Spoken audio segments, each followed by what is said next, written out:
Bien, y ahora vamos a adentrarnos, me parece que es la parte fundamental de esta charla, que tiene que ver con conceptualizar y aplicar a la práctica esta cuestión de proyecto. Como les decía antes, un proyecto es la unidad básica de la intervención, es decir, es lo más concreto sobre lo cual podemos planificar. ¿Qué elementos forman parte de un proyecto?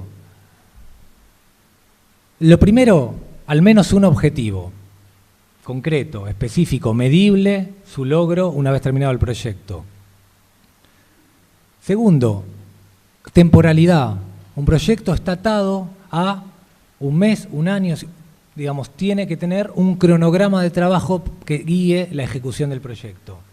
Tiene que tener territorialidad, es decir, territorialidad me refiero a ámbito de incidencia que yo pueda previamente definir sobre qué territorio va a tener incidencia. Tiene que tener necesariamente un grupo de beneficiarios, de personas beneficiarias de esa acción, si no, no es un proyecto social y es otro tipo de proyecto. Y tiene que dar solución, digamos, lo que le da sentido al proyecto es dar solución a una problemática o a una necesidad de tipo social detectada en ese territorio o en ese grupo beneficiario concreto. ¿Qué especificidades tiene un proyecto cuando es de tipo social? Que los objetivos son de transformación, son de mejora de la calidad de vida o mejora del bienestar de determinados grupos, insisto, previamente identificados y cualificados. Un proyecto de tipo social tiende a impulsar transformaciones, tiende a impulsar cambios sobre la realidad. ¿Qué tipo de cambios? Según el tipo de organización, culturales, políticos, sociales, económicos, según el tipo. Ahora, tiene que mover un poco la cuestión, ¿no?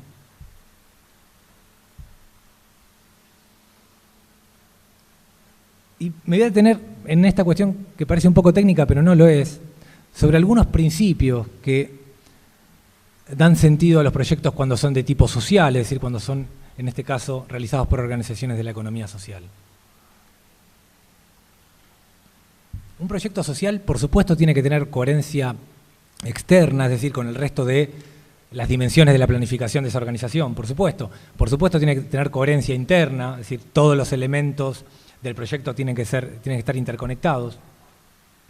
Ahora, un proyecto social tiene que ser pertinente en la medida que tiene que ser, como decía antes, una respuesta efectiva a una solución, a una problemática, a una necesidad real. ¿Sí? Por eso es tan importante el concepto de diagnóstico del que luego lo haremos. Un proyecto social también tiene que ser participativo, no puede ser vertical. Tiene que recoger las voces de las personas que se van a beneficiar en última instancia de esa intervención. Tiene que ser relevante en el sentido que tiene que suponer una solución eficaz a esas problemáticas. Y dos cosas más. Es importante pensar que los proyectos sociales también sean complementarios, es decir, que no se impongan en los territorios, sino que traten de articularse con otras dinámicas que ya existan. ¿Para qué? Para construir sinergias. Es decir, cuando hablamos de sinergia hablamos de, digamos, la acción de dos o más causas cuyo efecto es superior a los efectos por separado, digamos, de esas causas. Es decir, yo tengo un amigo que hace panderos artesanales y hace 4 al mes. Y conoce a otra persona que hace panderos artesanales también y hace 4 al mes. Se juntaron y ahora hacen 12. Eso es un ejemplo de sinergia, cuando la suma de las partes cuando el todo es mayor que la suma de las partes. Y eso es elemental cuando hacemos construcción social, construcción política. Y después, también, otro principio de los proyectos sociales es la sustentabilidad, o tratar de plantear la sustentabilidad para evitar la dependencia. Sustentabilidad, en este caso, significa que las cosas puedan continuar por sí solas, ¿sí? Simplificando el concepto. Es importante pensar que las intervenciones tenemos que plantear la posibilidad de empoderar o de dotar de ciertas herramientas a los grupos beneficiarios para que cuando una vez que nosotros como organización nos retiremos, eso se pueda sostener, digamos. Pensemos en la palabra empoderamiento, que me parece la que mejor puede graficar esta idea de sustentabilidad aplicada a los proyectos sociales. Bien.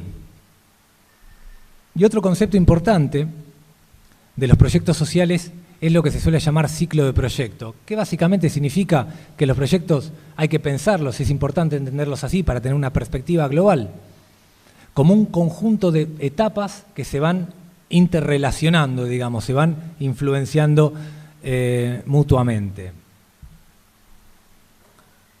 ¿Sí? Este conjunto de etapas que iremos ahora explicando. Como decía antes, el punto de partida de un proyecto es dar respuesta a una problemática, dar respuesta a una necesidad. Razón por la cual la primera etapa de todo ciclo, de todo proyecto, tiene que ser un diagnóstico. ¿Qué es un diagnóstico? Es tratar de medir la magnitud o la naturaleza de un problema o una necesidad. Tratar de entender de qué se trata, de cualificar, de comprender en profundidad la complejidad sobre la que voy a intervenir. Le agregamos que en el caso de los proyectos sociales es importante que este diagnóstico sea participativo para evitar dinámicas de imposición, dinámicas verticales, inclusive dinámicas de dependencia. ¿Qué elementos básicos mínimos tiene que tener un diagnóstico? Primero es la cualificación del problema. Entender de qué se trata ese problema o esa necesidad sobre la que voy a intervenir, tratar de dibujarla, comprenderla, necesariamente estudiarla. Después entender quiénes son y cómo son los grupos beneficiarios de esa intervención social que vamos a hacer. También para tener una visión más compleja, es interesante darle un enfoque multiproblemático, es decir, agarrar el problema y tratar de inferir o de comprender cuáles son las causas que generan ese problema y cuáles son las consecuencias. Pensar la realidad en términos unidimensionales suele ser muy complicado para luego intervenir. Este enfoque lo que me permite decir, bueno, yo voy a trabajar sobre este problema. Este problema tiene 6 causas y 6 consecuencias. Bueno, yo voy a trabajar sobre esta causa y sobre esta consecuencia. Me permite afinar muchísimo más dónde voy a intervenir y cómo voy a intervenir para resolver ese problema. Y después, también es importante, esto depende mucho de la capacidad de generar información que exista en el territorio y sobre todo de los organismos públicos. Es interesante en un diagnóstico tratar de definir una línea base, es decir, de cuantificar la realidad antes de intervenir. Yo veo una problemática en mi cuadra y me interesa ponerle números a esa problemática. Son 3 personas, son 4 cloacas o son 6 bibliotecas, me da igual el indicador que sea según el caso. ¿Por qué? Porque esa línea de base, una vez que yo termine el proyecto, voy a poder comparar y voy a poder determinar objetivamente en qué medida contribuía a mejorar o a transformar esa realidad que estaba mencionando antes. 2 elementos importantes en el diagnóstico, aparte de lo que mencioné, tienen que ver, uno con el entorno y otro con los grupos de interés. El entorno es interesante pensarlo en 2 dimensiones en cuanto a cercanía o lejanía. Hay un entorno próximo, el entorno del territorio, el entorno sobre el que yo puedo intervenir, el que conozco, en el que puedo incidir, que puedo cambiar las cosas y que puedo controlar en alguna medida. Y después hay un entorno remoto, lejano, ¿sí? Podría citar el ejemplo que daba recién el director de la alta política. Bueno, es un entorno sobre el cual yo no tengo ningún tipo de control. Ahora, sin embargo, me interesa estudiarlo, claro que me interesa conocerlo porque me afecta. De esa manera yo puedo prevenirme o evitar determinadas situaciones de ese entorno lejano, por ejemplo, en materia de política económica, que me afecten, o bien puedo aprovecharme de determinadas cuestiones, también, si se quiere, de política económica, que me vayan a beneficiar. Es interesante comprender el entorno y también verlo en estas 2 dimensiones, sobre qué puedo controlar y sobre qué no. Y sobre lo que no puedo controlar es importante entenderlo. También todo el análisis de entorno es un análisis totalmente dinámico y totalmente participativo. Volvemos otra vez, las organizaciones barriales. Es imprescindible que en un proceso diagnóstico le den voz a los sujetos sobre los que vamos a intervenir, digamos, vamos a trabajar sobre su calidad de vida, por ejemplo. Es importante definir mecanismos, definir herramientas para poder recoger y sistematizar la voz de esas personas que van a participar. Otro concepto sobre diagnóstico, complementario al anterior, es el de grupos de interés. Grupo de interés es un concepto que viene de la gran empresa privada, pero se ha resignificado de manera interesante en la economía social. Grupo de interés se entiende en este caso como toda persona, organización o institución que se ve afectada o que me afecta en el transcurrir de una intervención, de un proyecto. Es decir, yo tengo como grupos de interés de mi organización, si soy una cooperativa, primero a los cooperativistas, a los laburantes, si fuera el caso, a los consumidores, a los proveedores. También tengo grupos de interés más cercanos, la escuela, la universidad, ¿sí? La comisaría, según el caso, digamos. Lo que es interesante es mapear cuáles son los actores que hay en el territorio y ver de qué manera yo los voy a influenciar o ellos me van a influenciar a mí. Y cuando hablamos de grupos de interés, no hablamos de solamente aliados. También hay grupos de interés que nos pueden afectar negativamente porque hay, digamos, una cuestión hay una disputa, tranquilamente. Se me ocurren muchos ejemplos, los voy a evitar, pero hay muchos casos que es importante detectar y comprender cuáles son esos grupos de interés que son, por decirlo así, adversarios, porque eso los tengo que tener en cuenta al momento de planificar necesariamente, porque los voy a afectar y me van a afectar, digamos. El hecho de que el diagnóstico sea participativo, que diría que es una condición sine qua non en este caso, tiene, si se quiere, utilidad para la organización en la medida que me permite comprender de manera mucho más compleja, mucho más rica, la realidad sobre la que voy a intervenir. Está bien. Ahora, también es importante pensar los beneficios de un diagnóstico participativo para la comunidad. Es decir, los mecanismos de diagnóstico participativo suelen generar mayor identidad colectiva, conciencia colectiva de tenemos problemas que nos afectan a todos y a todas, tenemos problemas o necesidades comunes. También suele generar espacios para la participación, cosa que entendemos desde la economía social siempre positiva. Y otra vez, vuelvo al mismo punto que antes, un diagnóstico participativo suele fomentar el empoderamiento de los miembros de una comunidad, razón por la cual suele ser más positivo para la comunidad que para la propia organización. Bueno, sobre diagnóstico hay un montón de herramientas, un montón de libros de tipo cualitativas, cuantitativas. Ahí mencioné algunas de las más utilizadas, las pueden googlear y las pueden buscar. Generalmente las que busqué son muy simples y son muy aplicables al campo de la economía social y solidaria. Pero no me voy a detener en esto porque va a ser bastante, me voy a ir de tiempo. Retomo lo del ciclo de proyecto. Decía, ¿seguimos? Una explosión. Los intereses. Bueno, ningún herido, ¿no? Están todos. Retomo la cuestión del ciclo de proyecto. Decía, el proyecto se inicia con la identificación. Analizo el problema, lo cualifico, los grupos, lo que decía recién, diagnóstico participativo. Claro, el siguiente punto, y créanme que probablemente es el más complejo para formular un proyecto, es definir los objetivos. ¿Qué es lo que yo quiero lograr con esa intervención? ¿Qué es un objetivo? Y básicamente, si yo identifico un problema, es la contracara del problema.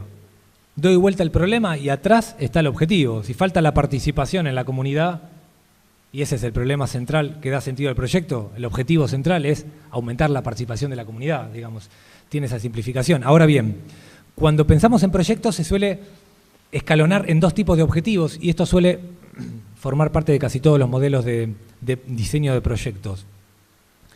Se suelen plantear objetivos generales, es decir, objetivos a los cuales el proyecto en el mejor de los casos va a contribuir, y objetivos específicos que son los objetivos que tengo que cumplir con el proyecto, que yo como ejecutor me comprometo a cumplir. Claro, el objetivo general suele ser más abstracto, ¿sí? Por ejemplo, aumentar o favorecer el aumento de la participación comunitaria, abstracto. Ahora, los objetivos específicos tienen que ser concretos, tienen que ser medibles, tienen que ser verificables. ¿Por qué? Porque es sobre lo que yo, como organización ejecutora, después voy a tener que dar cuenta. Supongamos que yo presento un proyecto al Ministerio de Cultura. Cuando termine el proyecto, el Ministerio de Cultura, que me lo financió, me va a decir, bueno, vos tenías estos objetivos.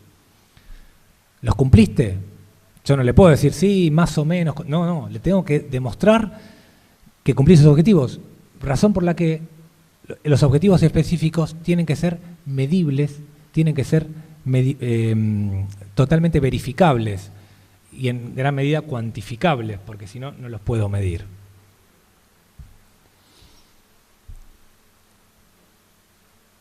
Siguiendo con el ciclo de proyecto, la fase siguiente a diagnosticar y a definir los objetivos del proyecto que quiero hacer es el diseño. ¿Qué es el diseño de un proyecto? Volcar las ideas que vamos teniendo en un papel. ¿Sí? Hay distintos modelos de planificación, de diseño, perdón, de proyectos que van, digamos, con una elevadísima complejidad, algunos que son más simples de hacer. Generalmente los organismos que financian intervenciones de la economía social suelen tener sus propios modelos. Ahora, más allá de los modelos, que insisto, varían mucho en complejidad, hay 10 puntos que en el diseño de un proyecto son innegociables, que son la base de cualquier formulación. Si en la formulación o el diseño de un proyecto falta cualquiera de estas cuestiones, de estas 10 cuestiones, el proyecto está necesariamente incompleto. Así que quiero detenerme un minuto en especificar estos ejes de información que tiene que tener el diseño de un proyecto. El punto de partida es el porqué, es la justificación, es la fundamentación. ¿Qué sentido tiene el proyecto? ¿A qué responde el proyecto? Acá lo que es importante es comenzar la formulación detallando el sentido que tiene, detallando cuál es el escenario político, social, económico, el que quieran, que justifica la realización de ese proyecto y lo fundamenta. ¿Sí? Eso es un ¿por qué? ¿Por qué queremos realizar este proyecto? El segundo punto es el qué, es decir, de manera sintética explicar qué es lo que voy a hacer. Empiezo la formulación diciendo, bueno, este es el problema, lo cualifico, lo explico. Siguiente punto, en 1 o 2 párrafos pongo, yo voy a hacer esto, lo resumo, luego lo voy a ir ampliando. Tercer punto, ¿para qué? Objetivos generales y específicos. ¿Sí? Cuarto, fundamental, ¿para quién? ¿Quién sale ganando con esto? Y acá hay que romper un poco con ciertos complejos que tenemos las organizaciones de la economía social para pensar, hay muchos proyectos que llevamos adelante que el grupo beneficiario es la propia organización. Es importante ponerlo eso. Es decir, yo he visto muchas veces formulaciones que intentan camuflar el beneficiario diciendo que el beneficiario es otro. No, bueno, a lo mejor vos como organización salís fortalecida y eso va indirectamente a afectar a otros grupos, porque vas a poder, por ejemplo, prestar un mejor servicio, si fuera el caso. Lo que es importante es tratar de definir quién sale ganando directa e indirectamente. ¿Sí? Cuarto punto, la metodología. Acá no me puedo extender mucho porque depende de cada proyecto. Lo que es importante es especificar cómo vamos a llevar adelante esa intervención, digamos, metodológicamente, definir el cómo. Fundamental, ¿con qué? Especificar recursos. E insisto en lo que decía antes, solemos pensar recursos, plata. No. Tenemos que poner en valor. Si nosotros ponemos un local, eso es un recurso. Si ponemos personas, si ponemos expertos, esos son recursos que tener en cuenta. Recursos informáticos, materiales, por supuesto también los recursos financieros.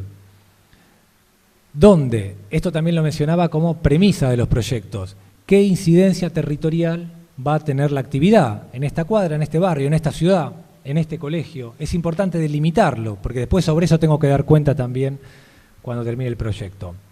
¿Con quién? ¿Se acuerdan cuando hablaba recién de los principios?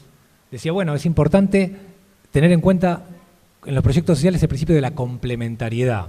Tratar de articular, de fabricar, de construir alianzas para de esa manera construir sinergias, digamos, fortalecernos, articulando con lo que ya se está haciendo o con gente que haga algo parecido que podamos potenciarnos. Y es importante también en el diseño, suele dar bastante no sé cómo decirlo de otra manera, bastante chapa, decir, bueno, yo voy a laburar con este, ¿no? Pero es importante especificarlo. Cuando todo proyecto, como decía al principio, al ser una unidad básica de intervención, está sujeto a un cronograma.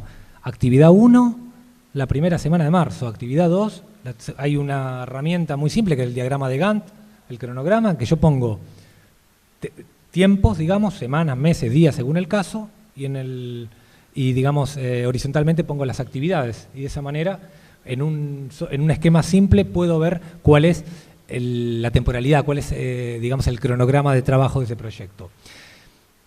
Y por último, el cuánto. ¿Qué significa el cuánto? ¿Cuáles son los productos, los bienes, los servicios esperados de una intervención? Doy un ejemplo concreto. Supongamos que esto es un proyecto, que lo es. Dentro del proyecto Formarnos, UNLA 2015, un producto es 4 charlas con 4 talleres. ¿Sí? Es decir, es un bien generado a partir del proyecto. Tanta cantidad de cuadernillos, ¿sí? Tanta cantidad de personas formadas en tal temática. Es interesante, también es una forma de aterrizar, de evitar abstracciones. No es lo mismo decir que vamos a hacer un curso que decir que ese curso va a tener 4 clases de 3 horas de duración y que esa clase va a estar dividida en 2, mitad teoría, mitad práctica. ¿Sí? Eso es importante también. Bien, y cierro con esto. El ciclo de proyecto empezaba con el diagnóstico, seguía con el diseño. Una vez que tengo el diseño, ejecuto. ¿Sí? La ejecución suele tener una fase complementaria en el ciclo de proyecto que es la del seguimiento. Es decir, yo en el propio diseño es interesante que piense en mecanismos que me permitan poner en diálogo lo que decía el papel del diseño y lo que va pasando cuando yo voy llevando a cabo la actividad. ¿Por qué? Porque siempre hay diferencias entre lo que yo pensaba que iba a pasar y lo que efectivamente está pasando. Los mecanismos de seguimiento, pongo un ejemplo simple, una reunión semanal del equipo que trabaja en el proyecto, a mí me permite ir, digamos, incorporando información, ir introduciendo, si fuera el caso, acciones correctivas sobre el propio diseño. De esa manera me voy adecuando los cambios que no tenía previsto que sucedieron en la realidad, digamos, que no pude prever en el papel. Y la última fase es la fase de evaluación. ¿Sí? Es importante, una vez que termine el proyecto, juzgar los resultados. ¿Para qué? Para aprender, para incorporar procesos de mejora continua a formulaciones futuras, pero hay una diferencia esencial que se suele confundir entre evaluación y seguimiento. El seguimiento lo que busca es que yo alcance los objetivos, es decir, yo hago un mecanismo de seguimiento para introducir mejoras en la ejecución que me permitan alcanzar los objetivos de ese proyecto. La evaluación no, la evaluación está fuera. La evaluación quiere hacer un juicio de valor sobre qué se hizo bien y qué se hizo mal para generar insumos para los siguientes proyectos. Bien. Por último, destacar lo siguiente. La planificación a las organizaciones de la economía social nos permite, entre otras cosas, desarrollar nuestro potencial, cosa siempre compleja cuando tenemos pocos recursos y objetivos muy ambiciosos. A su vez, es interesante pensar a la planificación no como una actividad puntual, no como un área, sino como una actividad transversal, digamos, que toca todas las instancias de las organizaciones de la economía social. Porque en el fondo la importancia que creemos que tiene la planificación es que la capacidad de transformación que tengamos a través de proyectos colectivos va a estar directamente relacionada con la capacidad y la aptitud que tengamos para planificar. ¿Sí? Es decir, nuestra eficacia política, social, de colectivos o de proyectos colectivos y nuestra capacidad de cambiar las cosas que queremos cambiar va a estar atada, entre otras cosas, a que seamos capaces de colectivamente y democráticamente y transversalmente saber planificar.